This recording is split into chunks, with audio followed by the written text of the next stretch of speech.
Local breaking news this Monday morning. One man is dead and another is in jail after a shooting early this morning in Cass County.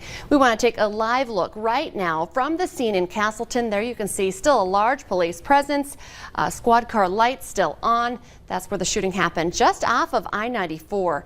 Deputies were called shortly before 2 this morning from someone who said they had shot someone at 15568 37th Street Southeast. And now that is near a club there. They say it happened near Club 94 inside a building. We are pushed back a good distance this morning. You can't see it because it's dark, but there is crime tape up there, so we can't get very close to it right now. That's because police are still investigating. They say the two people knew each other. Paramedics did perform life-saving measures on the man who was shot, but the victim later died at the hospital. And the man who called into police said that he had shot someone and he is now in custody. Stay with us right here on the Valley today and at Valley News Live as we continue to try to dig for answers on this breaking story. Also breaking overnight, a Minnesota Catholic diocese embroiled in controversy now has a new leader. Pope Francis is appointing Bishop Andrew Cozens to be the next bishop for the Diocese of Crookston. The former bishop, Michael Hepner, resigned after Pope Francis requested he step down over multiple sexual abuse cover-up accusations. Cozens will be installed as the new bishop on December 6th. We have new information this morning on a deadly road construction accident in Cooperstown, North Dakota. The State Highway Patrol is now identifying the victim. She was 50-year-old Melissa McMahon of Odessa, Minnesota. She died on Friday when she was hit by a dump truck. Workers were pouring asphalt on the road at the time. Troopers say McMahon was helping back up that dump truck when she was hit. The incident report indicates charges against the truck driver are currently under investigation. More information should be coming today from Clay County Sheriff Mark Empting about that school bus crash last week that injured 4 students. The crash between a pickup and a bus from the Ada Borup West School District happened Thursday at the intersection of County Road 70 and 103. Investigators believe the pickup driver failed to yield at that intersection. He was hurt, as were 4 students on the bus. One of the children suffered an injury to their spine. There's been no word on if charges will be filed against the pickup driver. Police are trying to determine what led up to a woman's death in downtown Moorhead. Her body was found on the tracks near Memorial Park just before noon yesterday by railroad employees. And downtown traffic was blocked for about an hour while authorities investigated. Police say the death does not appear suspicious, and they say there was no danger to the public related to that incident. It's now 5 minutes before 7. Let's get a check of our, what sounds like a very nice October day. We've got some beautiful weather ahead for today. A great way to start off the week this week with some mild temperatures, even this morning compared to this weekend.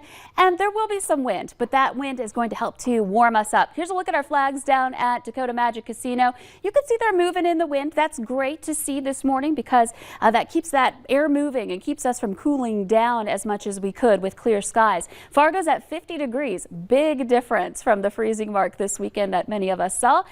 44 degrees in Grand Forks. It's 46 in Thief River Falls.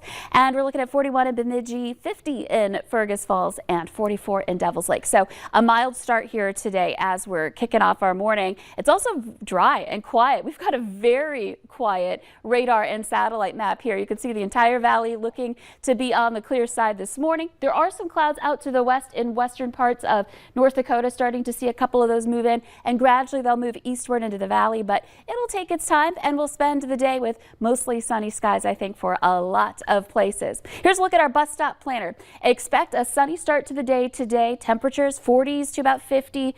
We still have the potential for dropping a couple more degrees here until that sun is up closer to the 8 o'clock hour this morning. And then this afternoon, it depends on where you are. Fargo and points east, we're more likely to have some sunshine still going on around that 3 o'clock hours. We're getting home from school. But over to the west, there may be some more clouds developing. Fargo, temperatures very warm, back into the 70s, 74 degrees here again. So much warmer. We'll just have to watch out for that wind. Here's a look at our wind forecast for today. Through the morning, we'll see those winds pick up. We're looking at some wind speeds gusting into maybe the 20s by 9 a.m. It might take a little bit for them to get going. And then heading into the afternoon, we're looking at some wind out of the south-southeast with some gusts going into the 20 to 30 mile per hour range. We might see a couple of places above 30 miles per hour this afternoon. And of course, we've been watching for midweek the potential for a little morning mix on Wednesday morning for a couple of us as a storm system moves by, mainly to the south. but we could see a little bit of light mix, and that would be the first time we see snow in the valley this season. So we'll keep an eye on that for you. Again, not a serious event, but one that bears watching here with big changes coming up for the week.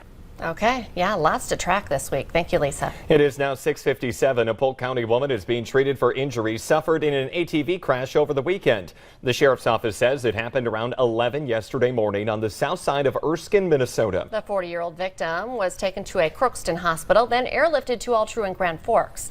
The 46-year-old man who was driving the vehicle and a 3-year-old passenger were not hurt. Minnesota Governor Tim Walz and state health officials are making a big push today to get the next key group vaccinated against the coronavirus. The governor will visit a St. Paul high school today with the health commissioner and education commissioner to highlight efforts to vaccinate 12 to 17-year-olds. The city of Fargo is starting a number of new road projects starting this morning. Among them, Eastbound 52nd Avenue South. That will be reduced to 1 lane between 25th and 31st Street starting at 7 this morning. Workers are doing some surface repairs to the street. It should be open by the end of the day on Friday. Another one starting today, the eastbound lane of 1st Avenue North between 36th and 29th Streets. That's for some underground utility work there, and it should be finished in about 10 days. 18th Street North will be closed to through traffic between Dakota Drive North and 12th Avenue North to allow for street repairs. It should be done by the end of the day on Wednesday. And southbound traffic on 25th Street will be reduced to 1 lane between 1st and Main. It's expected to reopen by the end of the day on Thursday.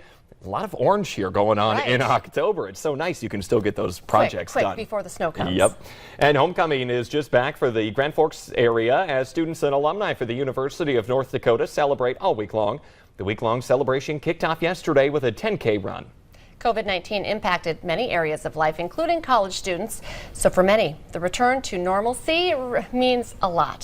For the full schedule of homecoming events, visit valleynewslive.com and click on this story.